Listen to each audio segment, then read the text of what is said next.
Jungle.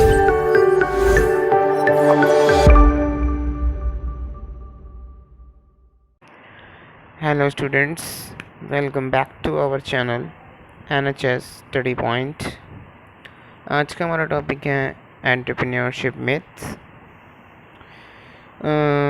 Myths पहले हम इस टॉपिक को पढ़ने से पहले ये समझ लेते हैं कि मिथ का मतलब क्या होता है। सिंपल सी लैंग्वेज में कहें तो मिथ का मतलब होता है झूठ या मान्यताएं। झूठ या मान्यताएं, जैसे कि हम किसी को मतलब देखकर उसके बारे में धारणाएं बना लेते हैं अपने मन में और उसको मतलब बढ़ा चढ़ा कर देखते हैं। जैसे अगर मैं एग्ज़ाम्पल लूँ तो जितने भी बड़े बड़े ब्रांड्स हैं, हम उनको यूँ ही मानते हैं हमेशा कि उनके कॉस्ट और उनका प्राइस हमेशा हाई ही होगी, जबकि ये झूठ है। हर बार ऐसा नहीं होता कि उनका प्राइस हमेशा हाई ही हो। वो मीडियम और लो रेंज में भी प्रोडक्ट्स निकालते हैं।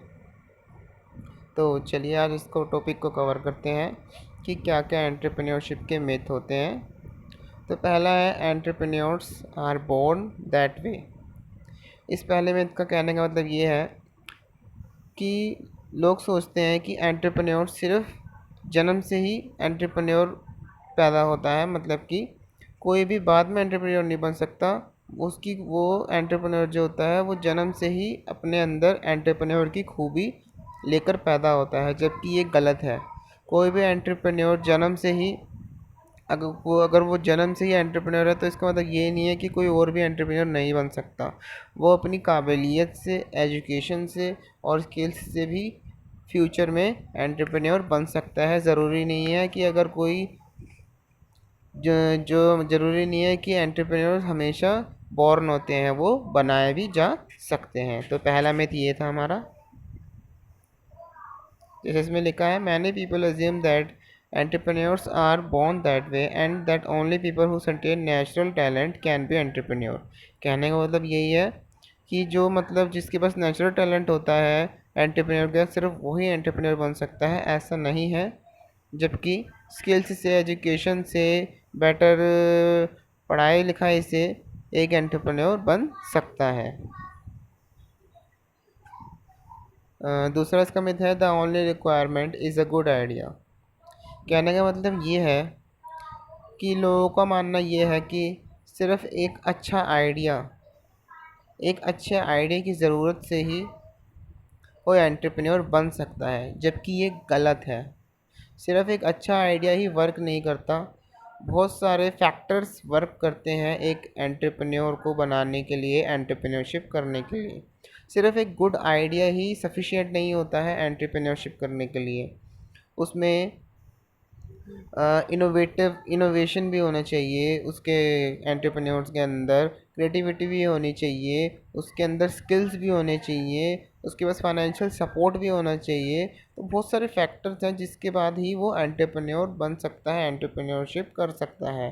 तो ये दूसरा मेथड है हमारा कि सिर्फ गुड आइडिया से ही एंटरप्रेन्योर बना जा सकता है।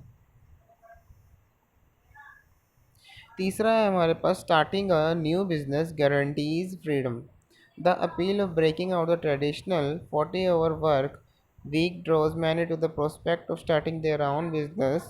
What lots of people find is that while they leave behind their old schedule and creative limitation, they exchange them for new demands. Sure, there will be a more freedom in some respect, but entrepreneurism often requires great sacrifices. It can consume every part of your working life. The work doesn't end when the clock strikes 5। कहने का मतलब ये है कि लोगों के द्वारा ये समझा जाता है कि कोई अगर बिज़नेस स्टार्ट करता है तो उसको फ्रीडम मिल जाती है, उसको कोई काम वाम नहीं करना पड़ता, बस वो बैठ के खाता है, जबकि ये गलत है। जो एक एंटरप्रेन्योर होता है, एक बिजनेसमैन होता है, उसके उसके पास ही सबसे बड़ी जिम्मेदारी होती है पूरा बिजनेस चलाने का। उस पर पूरा स्ट्रेस होता है, सारा बर्डन उसी के पास होता है। उसको जैसे एक जो कोई जॉब करता है उसके पास तो फिर भी वर्किंग आवर लिमिट लिमिट के होते हैं, उसको 8 घंटे काम करना पड़ता है या 10 घंटे काम करता है। पर जो एक बिजनेसमैन होता है वो कभी भी फ्री नहीं होता, उसको हमेशा अपने बिजनेस को ग्रो करने के लिए कुछ ना कुछ काम करते रहना पड़ता है, हमेशा वो बिजी रहता है। चौथा मिथ हमारा ये है, launching a company quickly leads to wealth. कहने का मतलब ये है, लोगों द्वारा ये समझा जाता है कि एक कंपनी लॉन्च करने से उससे तुरंत संपत्ति बनने लगती है, तुरंत मुनाफा होने लगता है, जबकि ये गलत है। एक बिज़नेस को स्टार्ट करने के बाद उसको आगे ग्रो करने के लिए काफ़ी समय चाहिए होता है, काफ़ी उसमें मेहनत लगती है, काफ़ी उसमें पेशेंस चाहिए होता है। फिर जाके जब कस्टमर का ट्रस्ट हम जीत लेते हैं, कस्टमर का अट्रैक्शन हमारी तरफ बढ़ने लगता है, तभी जाकर कंपनी की वेल्थ बढ़ती है और उसकी संपत्ति बढ़ती है और वो प्रॉफिट करने लगता है। ज़रूरी नहीं है कि वो हमेशा ही लॉन्च जब होगी तो वो स्टार्टिंग में ही प्रॉफिट करने लग जाएगी।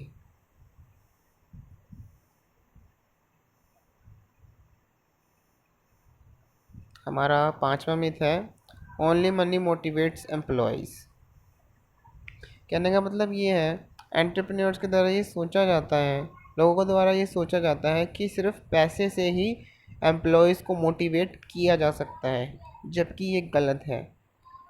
ऐसा नहीं होता।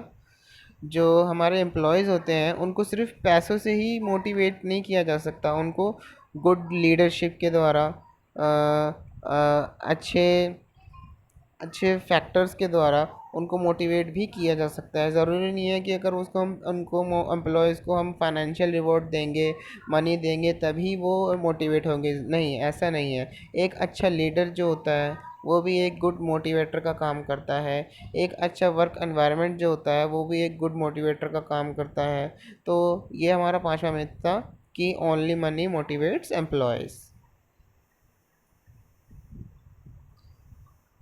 तो फ्रेंड्स, मैं आपको सिंपल से सिंपल भाषा में समझाने की कोशिश करता हूँ। तब भी अगर आपको कोई प्रॉब्लम या समझने में दिक्कत है तो कमेंट करके बता सकते हैं। छठा मिथ है हमारे पास, बिजनेसेस एदर फ्लरिश और fail because the select few startup the skyrocket out of the gate receive the bulk of the press.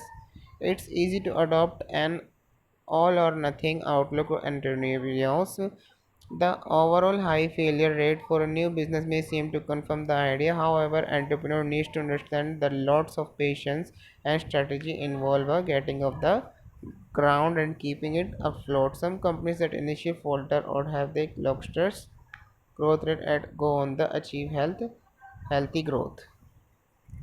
कहने का मतलब ये है कि एक जब स्टार्टअप होता है तो उसको काफ़ी पेशेंस की ज़रूरत होती है, उसको काफ़ी हाई फेलियर्स का भी सामना करना पड़ सकता है, काफ़ी हाई रिस्क का भी सामना करा जा सकता है। पर हमें हमेशा पेशेंस के साथ आगे बढ़ना है, तभी हमारा बिजनेस आगे बढ़ेगा। हमें ये नहीं सोचना है कि हमें या तो हमारा बिजनेस या तो बढ़े या तो सिर्फ फेल हो जाए, या तो फेल होगा या तो बढ़ेगा, ऐसा नहीं है।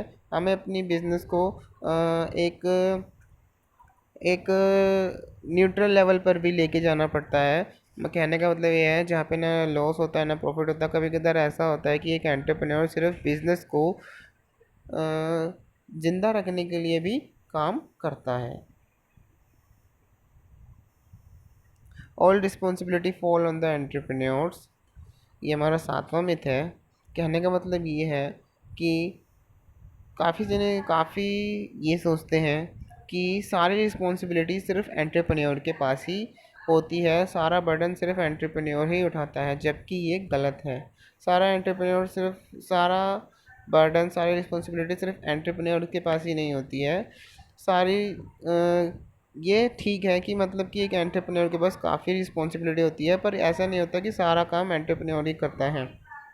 कुछ हमारे पास स्टाफ होते हैं, टॉप मैनेजमेंट होता है, हमारे पास मैनेजमेंट होता है, मैनेजर होता है, टेक्निकल स्टाफ होता है, फाइनेंशियल हमारे पास एडवाइज़र होते हैं, उन पे भी काफ़ी रिस्पॉन्सिबिलिटी होती है। उनको मार्केट को एनालाइज करना पड़ता है, मार्केट में काफ़ी वर्क करना पड़ता है, उन पे भी मतलब काफ़ी रिस्पॉन्सिबिलिटी होती है। फिर ही जाकर एक एंटरप्रेन्योर एक बिज़नेस को स्टेब्लिश किया जाता है और उसको मेंटेन किया जाता है। तो ये गलत है कि सारी रिस्पॉन्सिबिलिटी एंटरप्रेन्योर पे होती है।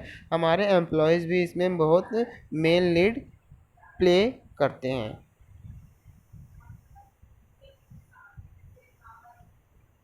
हमारे पास ये अगला